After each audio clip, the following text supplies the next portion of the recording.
Olá, meus amigos. Chegamos aqui mais uma vez para o nosso estudo, que está tão interessante, Os Mensageiros, livro de André Luiz e Chico Xavier. Vamos hoje para o capítulo 12. A palavra de Monteiro. Os ensinamentos aqui são variados. Fora o amigo de Belarmino, quem tomava a palavra, mostrando agradável maneira de dizer, continuou. Há 3 anos sucessivos, venho diariamente ao centro de mensageiros e as lições são sempre novas. Tenho a impressão de que as bênçãos do Espiritismo chegaram prematuramente ao caminho dos homens.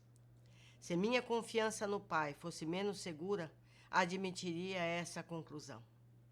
Belarmino, que observava atento os gestos do amigo, interveio explicando. O nosso Monteiro tem grande experiência no assunto. Sim, confirmou ele, experiência não me falta. Também andei às tontas nas semeaduras terrestres. Como sabem, é muito difícil escapar à influência do meio, quando em luta na carne. São tantas e tamanhas as exigências dos sentidos em relação com o mundo externo, que não escapei igualmente a doloroso desastre. Mas como? Indaguei interessado em consolidar conhecimentos. É que a multiplicidade de fenômenos e as singularidades mediúnicas reservam surpresas de vulto a qualquer doutrinador que possa mais raciocínios na cabeça que sentimentos no coração. Em todos os tempos, o vício intelectual pode desviar qualquer trabalhador mais entusiasta que sincero, e foi o que me aconteceu. Depois de ligeira pausa, prosseguiu. Não preciso esclarecer que também parti de nosso lar. Noutro tempo, em missão de entendimento espiritual. Não ia para estimular fenômeno, mas para colaborar na iluminação de companheiros encarnados e desencarnados. O serviço era imenso. Nosso amigo Ferreira pode dar testemunho, porquanto partimos quase juntos. Recebi todo o auxílio para iniciar minha grande tarefa e intraduzível alegria me dominava o espírito no desdobramento dos primeiros serviços. Minha mãe, que se convertera em minha devotada orientadora, não cabia em si de contente. Enorme entusiasmo instalara-se em meu espírito. Sob meu controle direto estavam alguns médiuns de efeitos físicos, além de outros consagrados à psicografia e à incorporação. E tamanho era o fascínio que o comércio com o invisível exercia sobre mim, que me distraí completamente quanto à essência moral da doutrina. Tínhamos 4 reuniões semanais, às quais comparecia com assiduidade absoluta. Confesso que experimentava certa volúpia na doutrinação aos desencarnados de condição inferior. Para todos eles, tinha longas exortações decoradas na ponta da língua. Que triste, hein, amigos? Aos sofredores, fazia ver que padeciam por culpa própria. Aos embusteiros, recomendava enfaticamente a abstenção da mentira criminosa. Os casos de obsessão mereciam-me ardor apaixonado. Estimavam enfrentar obsessores cruéis para reduzi-los a zero no campo da argumentação pesada. Outra característica que me assinalava a ação firme era a dominação que pretendia exercer sobre alguns pobres sacerdotes católicos romanos, desencarnados, em situação de ignorância das verdades divinas. Chegava ao cúmulo de estudar pacientemente longos trechos das Escrituras, não para meditá-los com entendimento, mas para mastigá-los a meu bel prazer, bolsando-os depois os espíritos perturbados em plena sessão, com a ideia criminosa de falsa superioridade espiritual. O apego às manifestações exteriores desorientou-me por completo. Acedia luzes para todos, preferindo, porém, os caminhos escuros e esquecendo a mim mesmo.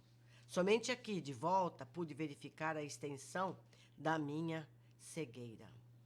Por vezes, após longa doutrinação sobre a paciência, impondo pesadíssimas obrigações aos desencarnados, abria as janelas do grupo de nossas atividades doutrinárias para descompor as crianças que brincavam inocentemente na rua.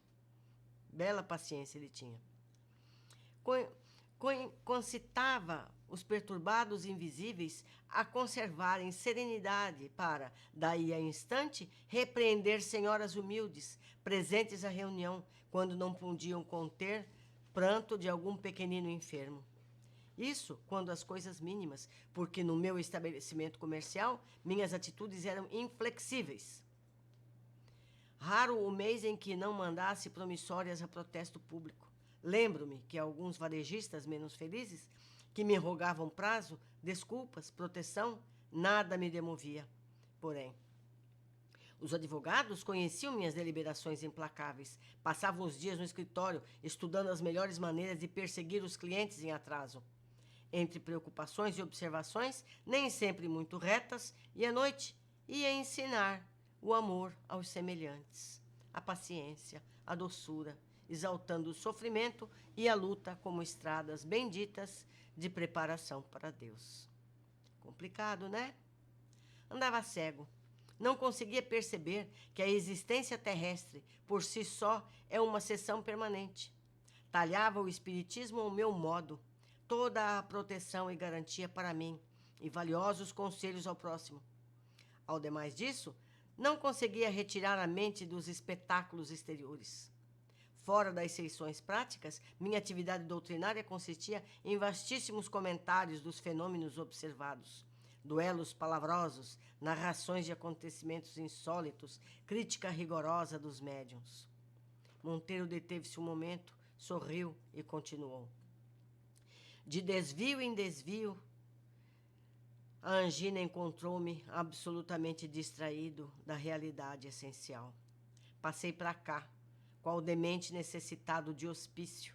Tarde reconhecia que abusara das sublimes faculdades do verbo. Como ensinar sem exemplo, dirigir sem amor? Entidades perigosas e revoltadas aguardavam-me a saída do plano físico.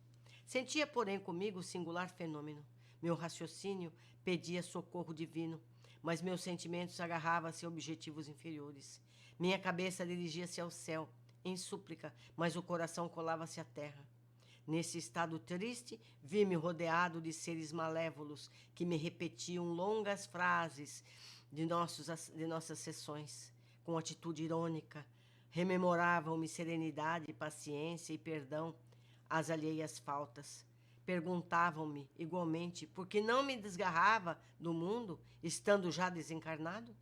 Vociferei, roguei, gritei, mas tive que suportar esse tormento por muito tempo. Quando os sentimentos de apego à esfera física se atenuaram, a comiseração de alguns bons amigos me trouxe até aqui. E imagine o irmão que meu espírito infeliz ainda está revoltado.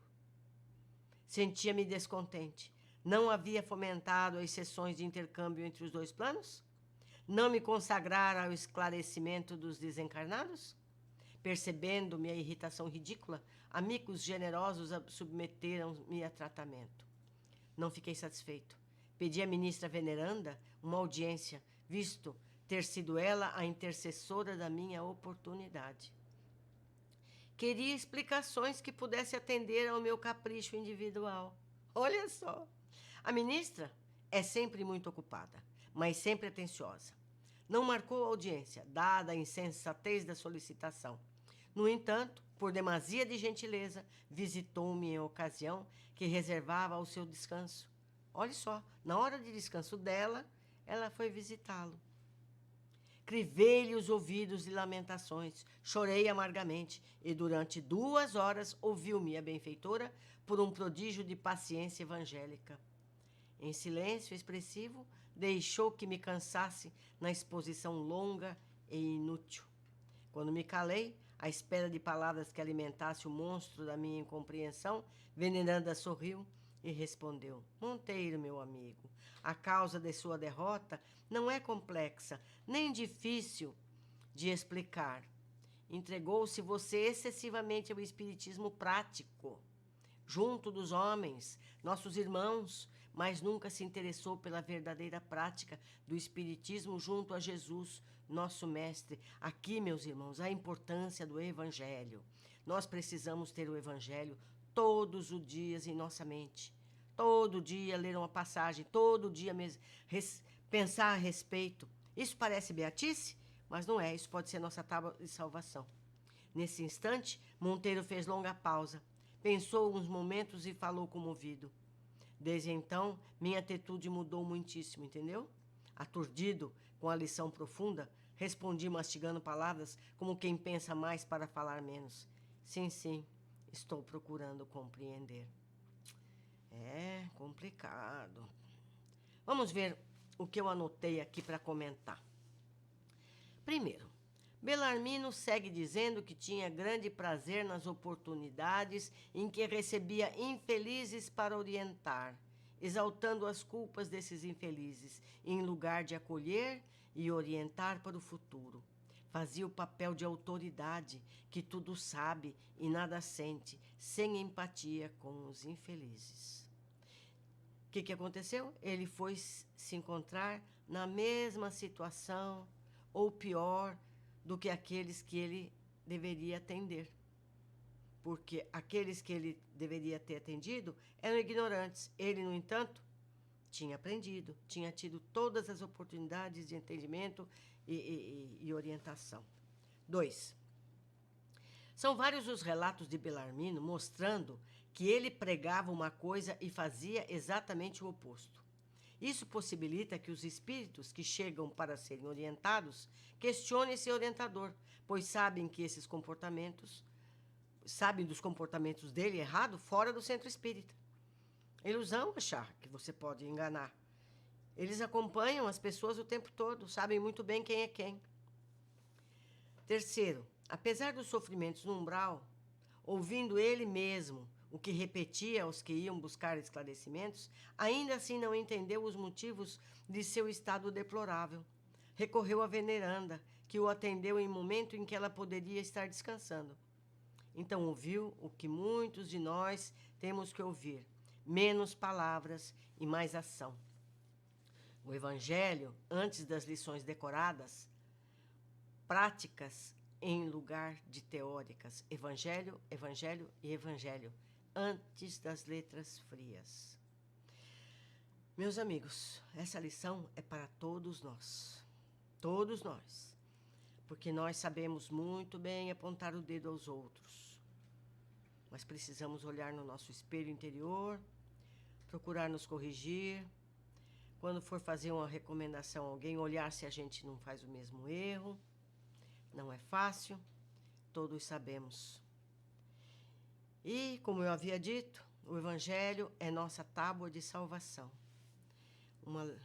Um parágrafo que a gente leia, um parágrafo que a gente medite a respeito, uma oportunidade que a gente tenha, fazer associações para tentar fixar isso em nosso coração.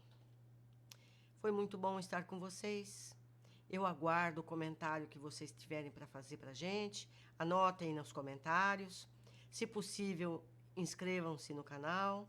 Se possível, se manifestem positivo ou negativamente, como vocês acharem que deve, porque esses gestos fazem com que o canal seja visto por outras pessoas e mais pessoas podem ter acesso ao nosso estudo. Um abraço muito carinhoso. Até nosso próximo encontro.